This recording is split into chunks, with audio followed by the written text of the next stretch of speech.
Taking the opportunity to reflect on my calendar, which is a really good representation of how I spend my time, is always an eye-opening experience. I'd encourage you to take time as we wrap up this year and launch into another to do the same. Welcome to The PA is In, the show created by PAs for PAs, where codependency with your supervising physician is a thing of the past, optimal team practice is the future, and physician associate has taken the place of physician assistant as the professional title of choice. I'm Tracy Bingaman, and I'm obsessed with redefining what success as a PA looks like and what it feels like. Here you'll find the mindset shifts, systems, and processes I use to escape healthcare burnout and integrate my work into my life. Work-life balance is a myth, and an integrated life where you thrive professionally, not a balancing act, is the goal here. My mission is to help you to grow into a unicorn PA who loves their job, has abundant energy, time to spare, and work-optional financial freedom. The PA is in. When you are working in healthcare, it can be hard to see the forest for the trees. Are you burned out, or is this a normal reaction to the stress that you experience on a regular basis? Is this a problem or just a rough patch? The Burnout Risk Assessment is designed to help you determine your risk of burnout, identify your strengths, and help you to build boundaries. Click the link in the show notes or head to tracybingaman.com/burnout-quiz. Spend less than a minute of your busy day stratifying your own risk of burning out in a field where burnout is incredibly prevalent. You'll get your results and a list of resources and podcast episodes that can help you at any risk level for burnout. Find the link in the show notes. I'm sure you've seen those Spotify Wrapped posts where everyone has been sharing their top streaming songs, artists, and minutes that they listened to music or podcast in 2023. Today, we're going to take a look back at 2023 from a work, life, travel, fun, and business perspective. But before we get started, here's the PA is in review of the week. This is something new that we are going to do. 5 stars. This review is titled Must Listen for PAs, Especially Parents. I've been a PA for 5 years and just recently found this podcast. It has changed the way that I function in my career, parenting, and finances. I recently used the skills that I learned to get an 11% bonus, all thanks to Tracy. I'm absolutely hooked. These reviews truly mean the world to me. I check them every week, and I adore when you take time to leave us this feedback. It also helps other PAs to find the show. Bonus points if you leave us 5 stars and drop emojis in your review. If you head to iTunes right now and leave a review, maybe you'll hear your review on an upcoming episode of The PA is In. Back to the episode. Okay, I've done a deep dive into my calendar and wrapped up all the stats for you from this year, from the number of patient visits to the number of minutes of podcast episodes published, trips in the summer and adventures in the winter, CME conferences, and even my husband's international work travel. Here's what 2023 looked like from behind the microphone. Okay, first up, at work.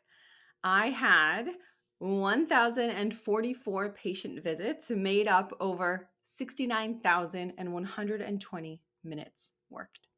This year brought me a big shift at work from full-time to part-time.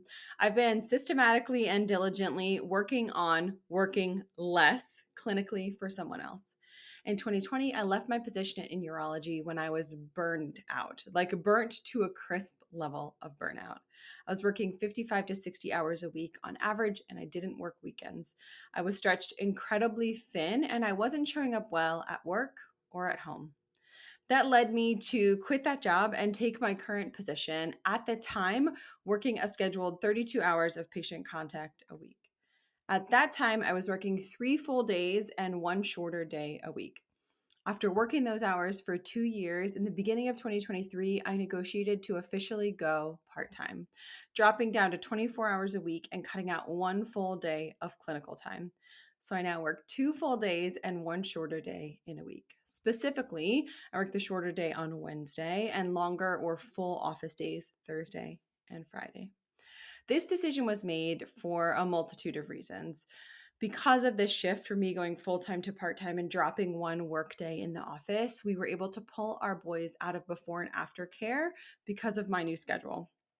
So between my new schedule and Dan working from home several days a week, that enables us to be there for before and after school to put them on and get them off the bus. This means that we have more time together with our kiddos, and it also helps to create more wiggle room in our budget by freeing up several $100s a week in childcare.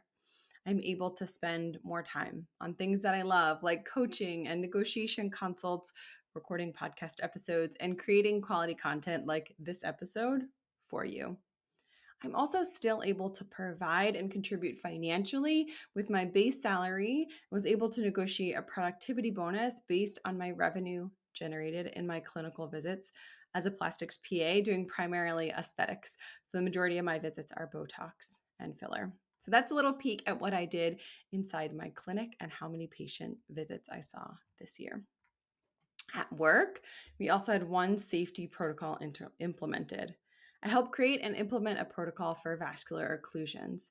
This is one of those things that in aesthetics, it's like the code card. If you are doing filler and you are injecting filler, you need to have a vascular occlusion plan and a kit and all the supplies that you need in the unlikely event of a vascular occlusion. You need to have it on hand. You need to know how to use it and have it stocked. And then you need to do your best to know your anatomy and be as safe an injector as possible so you never have to use it. So that's work. What about business? In business, on this show, particularly the PA is in podcast, published 87 podcast episodes covering more than 2,400 minutes of broadcast. Now, we made a big shift this year. And the thing about being in business is you're always trying different things and seeing what works and seeing what the audience wants and seeing what works for you and your life and your schedule. We made a big shift in the podcast this year, and we dropped from 2 episodes per week down to 1 per week. This happened in the summer. I hopped on a behind the scenes episode at that time and said, hey, we're going to give this a try throughout the summer so I can spend some more time with my family. And downloads didn't drop at all. So you guys are busy. You have things going on in your lives. I've realized that 1 episode a week with occasional sprinkled in behind the scenes episodes or breaking news episodes is a good amount. I know you are busy with clinic and life and family and all the things that you want to be doing. So 2 episodes, particularly ones that were close to an hour long, was maybe too much for you to consume in any given week. Plus, we now have this robust backlog catalog of all of these episodes that we've published in the past. So if 1 episode a week is not enough for you, there's 200 plus episodes in the back catalog that you can check out. This is something we tried for the summer and kept because it felt sustainable from a content creation standpoint. And also, you guys gave us some really great feedback about the fact that it was okay, that it was only 1 good quality episode a week. Sometimes when we do less, we can do those things better than when we try to do more. I think that's true for patient visits and, some of the other things that we have going on in our lives. We celebrated 46,911 podcast listens. That is so many times that someone of all of the things on the internet and in their podcast platform could listen to that they press play on an episode of ours. It is not lost on me that is so many PAs that are getting positive things in their ears and tools and interviews and inspiration from other PAs who get it, who are in the trenches with them. And with the launch of our YouTube channel, we celebrated 4,100 YouTube video views. If you are listening to this and you didn't know that we have a YouTube channel, head on over to YouTube, search the PA is in, hit subscribe. That helps us to pop up in those search results for other people, helps other PAs to find us. And also, you get to see us and meet some of the interviewees in more of a personal sense than just tuning in to the audio. This was a stat in the Wrapped that I am maybe the most proud of. 90% of our listeners who are regularly listening to the PA is in discovered us in 2023. So we pivoted the show. The show used to be about working motherhood, about moms working in medicine, about balancing things as a provider and as a parent. And we pivoted the show to cover PA-specific content. And you guys have showed up. You have loved that. I think this is a hole in this space. that there are a lot of resources for nurses and a lot of people speaking to physicians, but not as much content that is made by PAs for PAs. We are so happy to have stepped into that space and to be creating PA specific content. You guys have also been incredibly generous with sharing episodes with your friends and colleagues. The end of the year stats show us that you sent our episodes to people that you thought that they would reach, encourage, and help. You did this via text or copying the link and sending it to someone on messages on Instagram and on Facebook countless times. I just want to take a moment to say thank you for all of the times that you shared an episode that might help someone else. Burnout is real. The struggle is real. It is hard to get through this life as a sane, happy, healthy human who also happens to work in healthcare. So thank you to all of the times that you shared this content and said, hey, I think you could, take a listen to this, or hey, remember that thing that we were talking about? This episode might help you with that. So thank you from the bottom of our hearts for tuning in, for subscribing, for leaving reviews, and for sharing the show. Moving on to another aspect of our business, coaching and negotiation consult. We had nearly a dozen one-on-one coaching clients who worked with me on calls weekly for anywhere from 3 to 6 months. We helped PAs who were embarking on job searches and relocations, who were feeling burned out and wanted to recover, who were at times of transition and wanted some advice for how to make a change that was going to actually improve their quality of life. And we helped providers who were adjusting to new clinic and practice situations to make sure that they were at their best so that they could take really great care of their patients. If this is something that you're interested in, I will drop the link for a free consultation call in the show notes. Take a look and check it out. We had over 24 one-on-one negotiation consults where I hopped on the phone with you and you guys were vulnerable and open and said, hey, here's what I'm making. Here's my practice setting. Here's my frustration. Here's the thing that makes me feel unappreciated, underpaid, or that I'm not being compensated well for all of the work that I'm doing for these patients and for this clinic. How can we get a handle on this? And you guys made hundreds of thousands of dollars more as a result of those negotiation consults. $10,000 here, $20,000 here, a retention or sign on a productivity bonus, better schedules, the ability to get home in time to get your kids off the bus. All of these things resulted from sitting down and having a one-on-one negotiation consult where at the end of that call, the person I'm on with walks away with a personalized plan where they know what they're going to ask for, how they're going to ask for it, and what they're going to do if the answer is no, and the alternatives that they're ready to present if their first ask is not met all the way by their employer or that team. We graduated our first cohort of PA Pay Academy students who took a rigorous course where they could learn to negotiate all on their own. This is so helpful if you're looking for a new job, if you're comparing offers, if you want to get paid more but not make a change in your clinical practice setting, and also is actually really helpful when you want your patients to comply with the plan. But mainly this course is focused on increasing your quality of life or increasing your compensation package at work or at a new position. I also spoke to over 700 fellow PAs and PA students about everything from burnout to negotiations. And I even spoke to a physician associate program in the UK about what it's like to be a PA working in the US with our strange healthcare system and my experience with burnout. It has been an awesome and very fulfilling year, business wise, not burnout wise. And it's just been really fun to step into this space where I feel like being a PA gives us these unique credentials to get it and to know what other PAs are struggling with, and also to be able to highlight some of the awesome things that other PAs are doing. We had a ton of PA guests on the show this year, and we were able to highlight unique specialties and people who were in leadership and things that I hope you saw and heard and saw yourself reflected in, but also saw, hey, if someone else is doing that, they're working in that specialty, if they're doing that thing, if they're stepping into leadership, if they've left clinical practice for industry, that you can see that that's a possibility for you in the future as well. So now we're going to dive into things a little bit personal.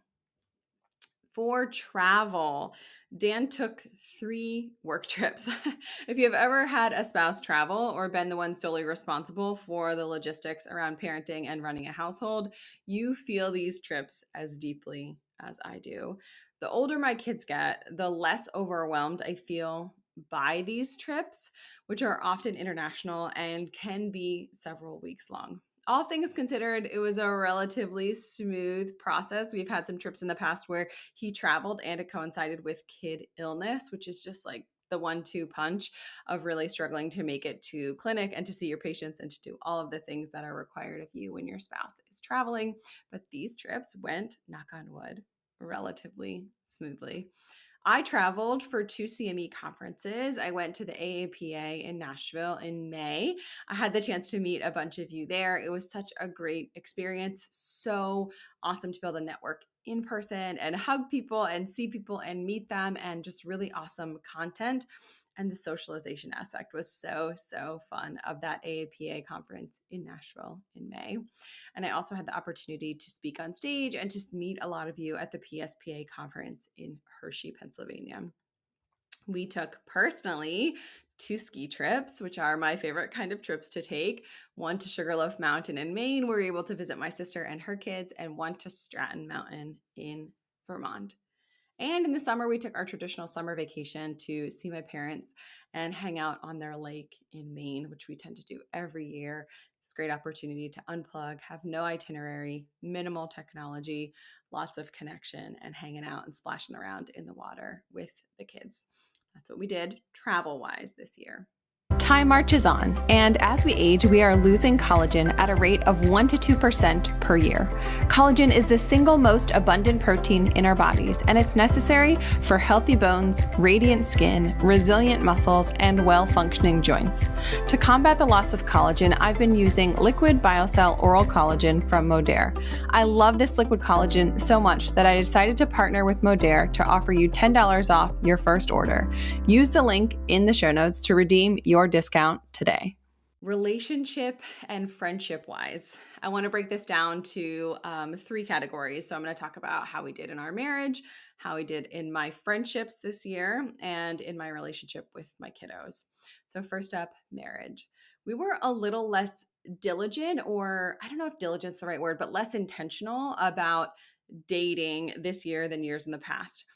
I thought that this would result in less dates than previously. We had, probably not this year, but last year, set a date of 12 date nights in a year, and we tried to evenly space them, 1 per month. It turns out that even though we were not as intentional, we must be in the habit of going on dates, because we went on 14 dates this year, just the 2 of us, no kids, where we got a sitter or had one of our bigger kids watch our little kids, and went out, just us, to be able to connect and to really lean into and cultivate our marriage. These dates included several weddings, concerts, shows, and the celebrating of many of our friends' milestone birthdays. Next up, friendships. This year, I've let some friendships go that weren't serving me, and also leaned into, and probably honestly heavily on, some of those more important, positive friendships that have deeply enriched my life. In auditing my calendar, I had the pleasure of 14 girls' nights this year and another 8 gatherings for my book club. I want to shout out to my book club. I honestly don't think that there's any members of my book club that listen to this podcast, but we have this group of 6 women who are all moms that have kids around similar ages. We have been meeting, I would say, 6 to 8 times a year for book club. We meet about every 6 weeks for 6 years. And we consistently do read the book, in case you're wondering. We read the book, and we get together and do discussion questions. We spend probably half of our visit catching up on life and half of our visit actually talking about the book and reviewing who liked the book and talking sort of literary questions that exist on the internet about whatever book we chose. I also enjoyed 1 girls' getaway, 2 concerts, 2 Broadway shows, and as a part of those 14 girls' nights, so many lunch, dinner dates, walks, meeting at the park with my girlfriends, which is something that I really enjoy and want to do more of in the coming year. Next up, with my children, I made time to make incredible memories with our kiddos. Another huge benefit, and something I have so much more time to do since going part time this year in my PA clinical role. I have more time for one on one dates with my kids. We've gone on 12 one on one dates this year, things like to plays, out to lunch, swimming, skiing, hiking, and even simple things like running errands with only one of my little kids. The one on one time is something that I cannot imagine having had time to do years ago when I was so burned out, overscheduled, and stretched way too thin. Honestly, it wasn't something that fit into our life or our schedule at the time. And even if it had, when I was so burned out, I didn't have the bandwidth to think about and plan and make the time to do those things. We also celebrated the high school graduation of one of my stepsons this year, and it is bananas to think that this fine young man who recently turned 18 and entered adulthood was 6 years old when Dan and I met.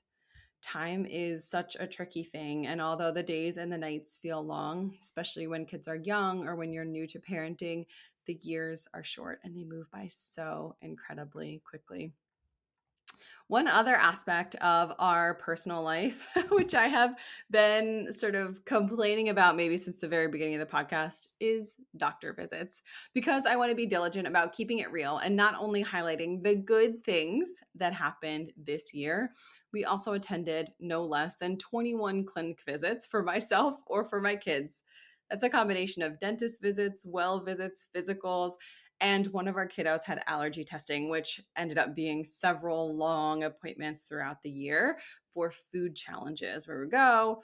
She would eat the walnuts in greater quantities and then need to be monitored for a reaction, staying in the allergist office, which was a big time suck. I also feel like super important to do, not to minimize the importance of that. I think that we did well this year. If you have been around since the beginning of the podcast, you will remember me very bitterly talking about the number of appointments that we had to take our kids to throughout the course of the year, when it was like little kids and ear infections and, you know, all of the visits that come when kids are young and in school or daycare and they have germ exposures. At that time, I felt really burdened by our kids' healthcare visits and just the sheer number of times that I was taking kids to the doctor. It was also when one of our kids was a newborn, which, as you know, comes with a lot more well visits. Now, well visits once a year don't feel overwhelming. When they're infants, it feels like you have to go to a well visit every month, if not a sick visit.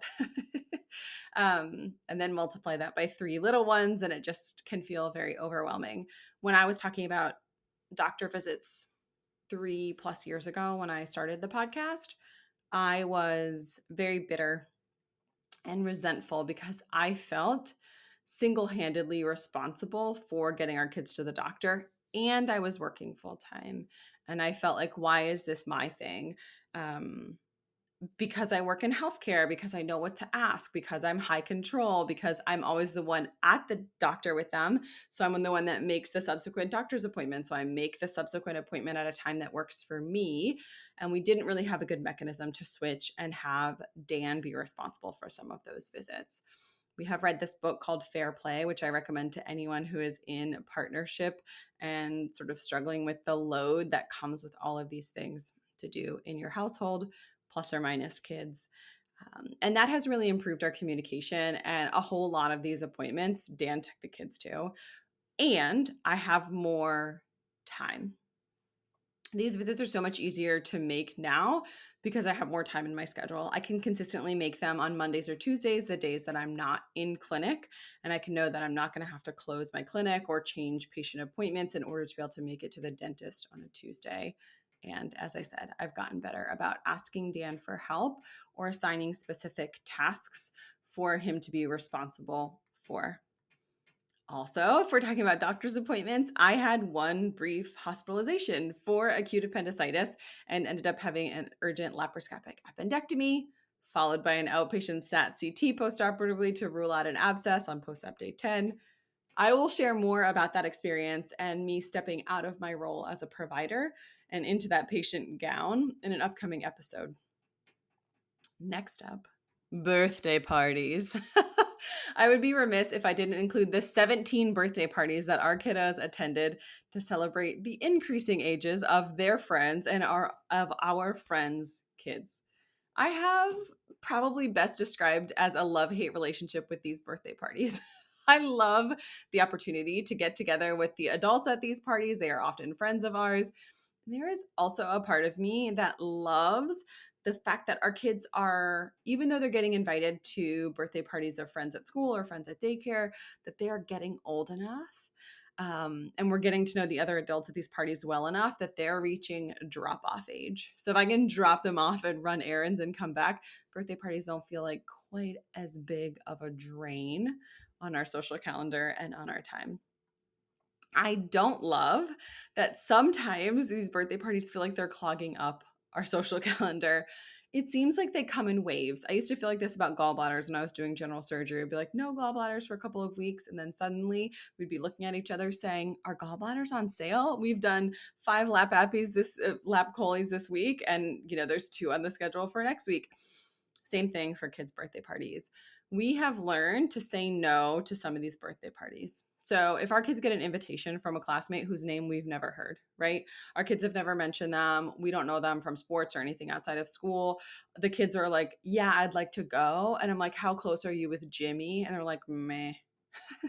We will say no to those ones if they're kids that our kids don't really hang out with or aren't super close with, or anytime where birthday parties feel like they're just too much for our calendar. We try not to say no to the same persons over and over again, but sometimes it's just not a good time of year for us based on sports or other engagements that we have on our calendar. Personal or fun.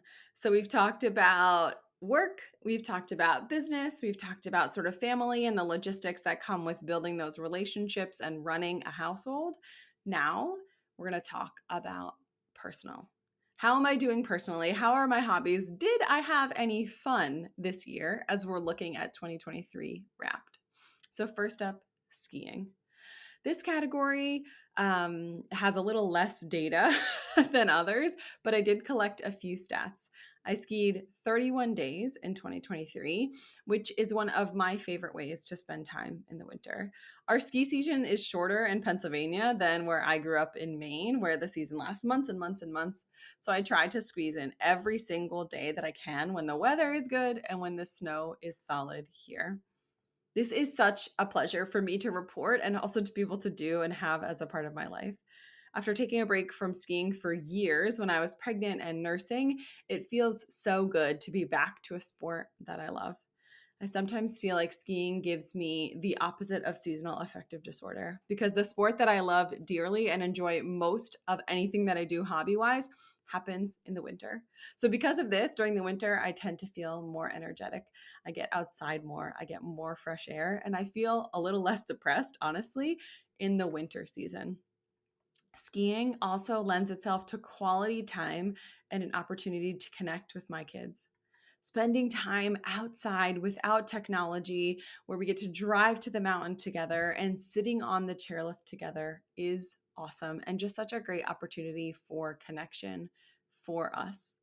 I also, as someone who kind of considers myself an introverted extrovert, there's something about being on the chairlift where I get really chatty and I want to learn about people and I want to meet people and I want to like take runs with people.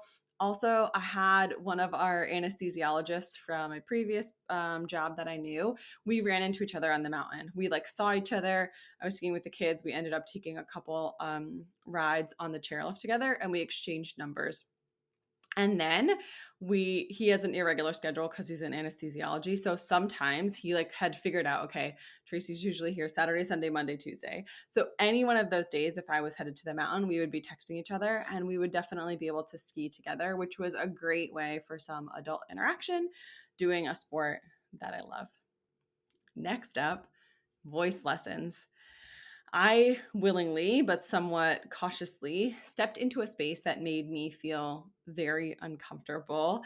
And I took some advice from a friend on taking a dream of mine seriously. Way back when I recorded my first podcast episode, I talked about wanting to be in the worship band at church.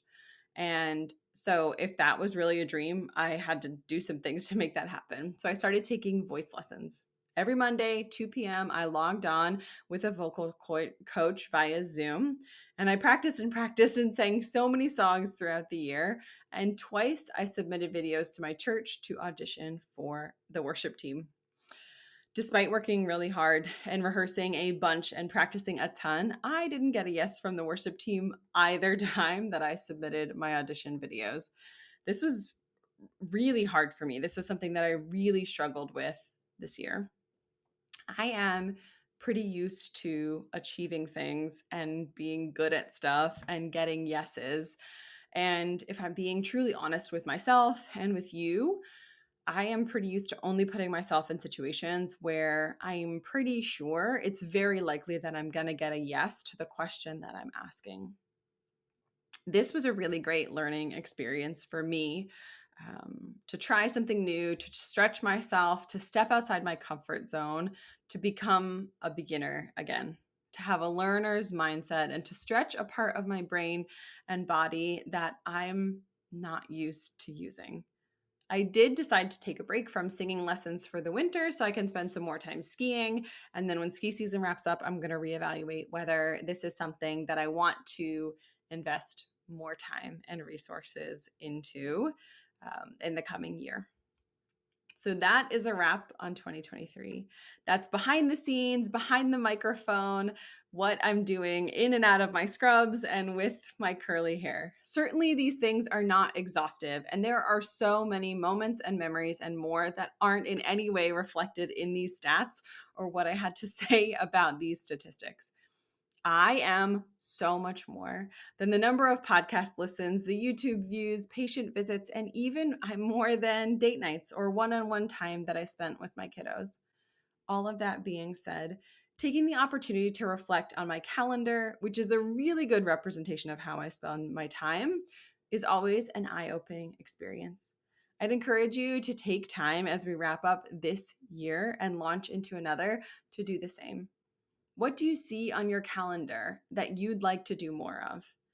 Mine is blocked time, white space, time for relationships, and investing in those who matter most to me. When I reviewed my calendar, I saw a pattern of seasons where I'm significantly overscheduled and then weeks where I have less on my calendar. I'd love to have a more even ebb and flow with less high highs and less low lows when it comes to the level of busyness in my life. When you look at your calendar, I want you to ask yourself, what is it on your calendar that you dread and that you'd like to do significantly less of? For me, this has lessened over the years. It used to be things like working weekends to make extra cash or extra call shifts left me feeling exhausted and washed out without the energy that I needed to lean into and spend time doing things that mattered most to me. This year, the thing that I want to do less of would probably be wasted time. I thrive on having a plan and structure, and on days like today when I'm out of the office and I'm not seeing patients and I'm working from home on business things and podcast recordings and more, I'm liable to get pretty distracted by household tasks and maybe not be as productive and focused as I want to be. What would your 2023 Wrapped include? Take a moment to look at your schedule and book yourself 15 to 30 minutes to review your calendar. See what you want to do more or less of in the coming year and see what you can do about making that a reality. Thank you, as always, for tuning in to another episode of The PA is In. I would love it if you would take a moment to share this episode with a friend or a colleague. Spend 2 minutes giving us a 5-star review with a written feedback. That's so important to us. It helps us to know what to create to help you along your journey. That's all for now. This PA is out. Congratulations. You've just joined an awesome club. By listening to a full episode of The PA is In, you are officially on the Unicorn PA team. Welcome aboard. What most team members do is they subscribe to the podcast because that allows them to automatically get the latest episode of the show. The life of your dreams exists on the other side of taking action. Keep making small shifts and keep getting better. Your life will improve, your career will soar, and you will have the confidence you need to create your own success. I will see you in the next episode. This PA is out.